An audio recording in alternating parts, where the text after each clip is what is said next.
मैं आपको एक पर्सनल बताता हूं। 2000 में मैंने इस एसएसबी में एक एग्जाम दिया और मैं सिलेक्ट नहीं हुआ। अगले साल मैंने दूसरा एग्जाम दिया, मैं सिलेक्ट हुआ। पहले साल क्या ये बोर्ड खराब हो गया, दूसरे साल ठीक हो गया? पहले साल मैं ना काबिल था, मैंने मेहनत की, दूसरे साल मैं काबिल हो गया। ये बच्चों को समझने की जरूरत है। जब भी कोई एग्जाम होता है, 1000 पोस्ट होती है, 2 लाख हम एग्जाम करा रहे हैं 972 पोस्ट का, 1,95,000 कैंडिडेट है, होंगे तो 972 ही क्वालिफाई ना, तो बाकी सारे कहेंगे जी गड़बड़ी हो गई। ऐसा नहीं होता। थोड़े दिनों में जो पिछले 2-4 दिन में आपने देखा होगा कि काफी प्रोटेस्ट वगैरह कुछ एक सेक्शन ऑफ द सोसाइटी जो कर रही है, मैं आपको कैंडिडेट्स नहीं कहूंगा, तो उसके चलते काफी बच्चों में थोड़ी सी कंफ्यूजन भी है और बच्चों को थोड़ी मिसकम्युनिकेटेड है कि भाई ये क्या है, बोर्ड क्या करने जा रहा है। क्योंकि हम 16 तारीख से कुछ एग्जाम भी हमारे लाइंड अप हैं, तो उसके चलते मैं आपको ये बताना चाहूंगा कि ये जो चल रहा है बाहर, ये टोटली बेसलेस है। ये एक कैंपेन है, इसमें अल्टीरियर मोटिव्स हैं इन लोगों के। बोर्ड ने कंपनी को हायर किया है टू असिस्ट इट, हमें वो असिस्ट करेगी। और एक कंपनी नहीं है, एक कंपनी एग्जाम में कंडक्ट असिस्ट करेगी, दूसरी कंपनी इस सारे प्रोसीजर को ऑडिट करेगी और वो थर्ड पार्टी ऑडिट होगा। उसके अलावा हमने जामर्स लगाए हैं हर सेंटर में, हर बच्चा सीसीटीवी कवरेज के अंदर होगा जब पेपर देगा। Besides that general administration department observer लगाता है सीनियर ऑफिसर्स को जो पूरा मॉनिटर करते हैं। डिस्ट्रिक्ट एडमिनिस्ट्रेशन की तरफ से हमारे पास ऑब्जर्वर्स आते हैं, मैजिस्ट्रेट्स आते हैं, बोर्ड अपने मैजिस्ट्रेट्स लगाता है, अपने ऑब्जर्वर्स लगाता है जो वहां पे कोऑर्डिनेट करते हैं ये एक्टिविटीज।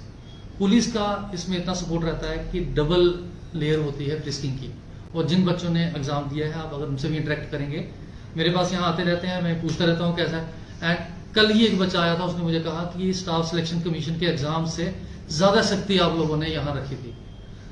इन चीजों को इग्नोर करके दबा के एक गैंग चल रहा है, एक ग्रुप चल रहा है जो कि इन बच्चों को भड़का रहा है। मैं अश्योर करता हूं उनको कि बोर्ड पूरी जी जान से, पूरे ट्रांसपेरेंसी से, सेफ्टी से आपके एग्जाम कंडक्ट कराएगा और कराए भी हैं। आज सवेरे ही मुझे एक वीडियो किसी ने दिखाया, एक बच्चा कश्मीर से था कोई, और वो ये बोल रहा था कि बोर्ड ने 28 एग्जाम कराए हैं इस कंपनी के थ्रू।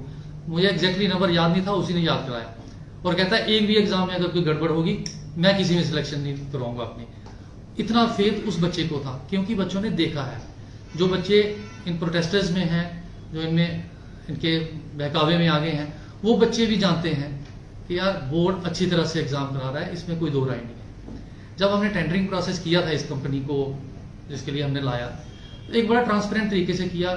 QCBS मेथड है, क्वालिटी कम कॉस्ट बेस्ड सिलेक्शन होती है, और ये हमारा बड़ा ट्रांसपेरेंट मेथड था। मैं ट्रांसपेरेंसी के लिए आपको बताऊंगा, जो डॉक्यूमेंट्स मीडिया में या ये बच्चे लेके घूमते हैं वो वेबसाइट से या इंटरनेट से मिले हैं, क्योंकि हमने छुपाया कुछ नहीं। वो हैड नथिंग टू हाइड।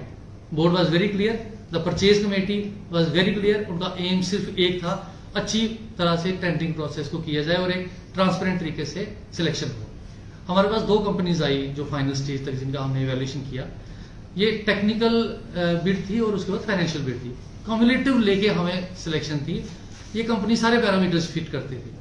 अब बार बार एक सवाल मार्केट में आ रहा है, मैं इस समय ज्यादा इसके बारे में बोलना नहीं चाहूंगा क्योंकि ये केस ऑलरेडी कोर्ट में है, लेकिन फिर भी बार बार ये आ रहा है black listed, black listed. It's not black listed, it was black listed. ये कंपनी पास्ट में ब्लैक लिस्टेड थी। जैसा मैंने आपको कहा, जब हमने टेंडरिंग प्रोसेस स्टार्ट किया, इनिशियली मैंने सभी स्टेक होल्डर से इंटरेक्ट किया।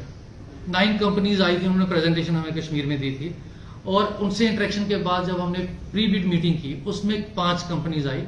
हर कंपनी ने ये कहा कि ये क्लॉज जो है इसको चेंज करने की जरूरत है। क्यों? क्योंकि हमने रखा था कि कभी भी ब्लैक लिस्ट हुआ, क्योंकि ब्लैक लिस्टिंग जो है वो एक पीरियड के लिए होती है। ब्लैक लिस्टिंग टर्म अगर देखेंगे, हमारे जनरल फाइनेंशियल रूल्स हैं, मेरे पास किताब है, पूरी टेंडरिंग प्रोसेस इसके तहत है, और ब्लैक लिस्टिंग डिफाइंड है। Finance department government of India ने डिफाइन किया है, और ये कंपनी 3 साल के लिए ब्लैक लिस्टेड थी। अब 3 साल जब इसके खत्म हो जाते हैं मई 2022 में, क्योंकि ये ब्लैक लिस्ट हुई थी 2019 में, तो इसके बाद कोई रीजन नहीं रहता था लीगली इसको हमें नहीं लेने का, और ये कंपनी एलिजिबल थी। एग्जाम के प्रोसेस के बीच में थे हम। जब उस प्रोसेस के लिए हम गए तो डीबी ने हमें अलाउ किया कि एग्जाम कंडक्ट करें। डीबी की जो रिस्ट्रिक्शन थी वो सिर्फ 2 एग्जाम के लिए थी कि आप जेई और सब इंस्पेक्टर के एग्जाम के लिए सिलेक्शन फाइनल कर सकते हैं, लेकिन रिजल्ट नहीं निकाल सकते। तो हमने ऑनर करते हुए, ऑनर करना है ऑनरेबल हाई कोर्ट का, इसमें तो कोई दो राय नहीं है। हमने ऑनरेबल हाई कोर्ट को एक रिक्वेस्ट की कि आप हमें परमिशन दे दिए रिजल्ट के लिए भी। उन्होंने कहा नहीं, हम केस ही सुनेंगे, पूरा केस सुनेंगे और फैसला करेंगे। 27 और 28 फरवरी को केस हमारा अच्छी तरह से सुना गया, दोनों पार्टीज ने आर्ग्यू किया और उसके बाद जजमेंट आज की डेट में रिजर्व है।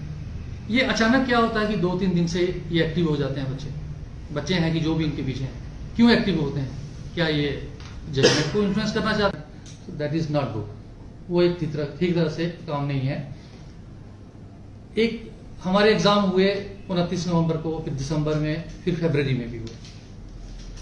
इन एग्जाम की क्वालिटी आप देखें बहुत अच्छी रही। एक एग्जाम था जो एक ही शिफ्ट थी और एक ही सेंटर था जम्मू में। फॉर्चुनेटली और अनफॉर्चुनेटली हम 4-5 ऑफिसर बोर्ड के वहीं थे और मैं खुद भी वहां था। इतने में क्या होता है कि वहां बिजली चली जाती है एग्जाम स्टार्ट होते ही और कंप्यूटर सिस्टम जो है बंद हो गए, क्योंकि वो जनरेटर इमीडिएटली ऑन नहीं हो पाया। It took another 5-10 minutes. हम जितने ऑफिसर थे, हम हर रो में एक ऑफिसर खड़ा था और हमने हर बच्चे के पास जा जाके उसका कंप्यूटर ऑन किया। और ये कंप्यूटर बेस में ये है, अगर आपके 5 मिनट में ब्रेक हुआ आपको पूरे टाइम मिलेगा, क्योंकि वो रिकॉर्डेड आ जाता है उसमें। अब ये क्या मुझे मैसेज शाम को आता है कि उस सेंटर पे मास चीटिंग हुई है। मास चीटिंग मुझे कोई बताएगा कि कौन सी होती है? मैं खुद खड़ा था, कहां मास चीटिंग थी? 8 ऑफिसर थे, जीएडी का ऑब्जर्वर था, बोर्ड के लोग थे, मैं था, लेकिन नहीं, हमने लांछन लगाना है। कहीं कुछ होता है देश में तो कहते हैं जी बोर्ड JKSSB ने गड़बड़ कर दी। ऐसा नहीं है। ये सिस्टम को ना ऐसे खराब करें और बच्चों को ना बहकाएं। जो एग्जाम हुए उसके लिए ये बच्चे क्यों एजिटेट नहीं किया? क्यों? क्योंकि आज इनके पीछे कुछ और फोर्सेस हैं, वो आप लोग मेरे से बेटर जानते हैं। 6, 7, 8 फरवरी को एग्जाम हुए, बच्चे बैठे, कोई प्रॉब्लम नहीं आई, कोई इशू रेज नहीं किया गया। आज क्या है, कुछ बच्चों की तैयारी नहीं है, वो इसमें रहे कि यार हम ये करवा लेंगे, वो करवा लेंगे, और आप जब एग्जाम आ गया सर पे तो वो चाहते हैं इसको पोस्टपोन करा। अब कितने पोस्टपोन कराएंगे? अब हर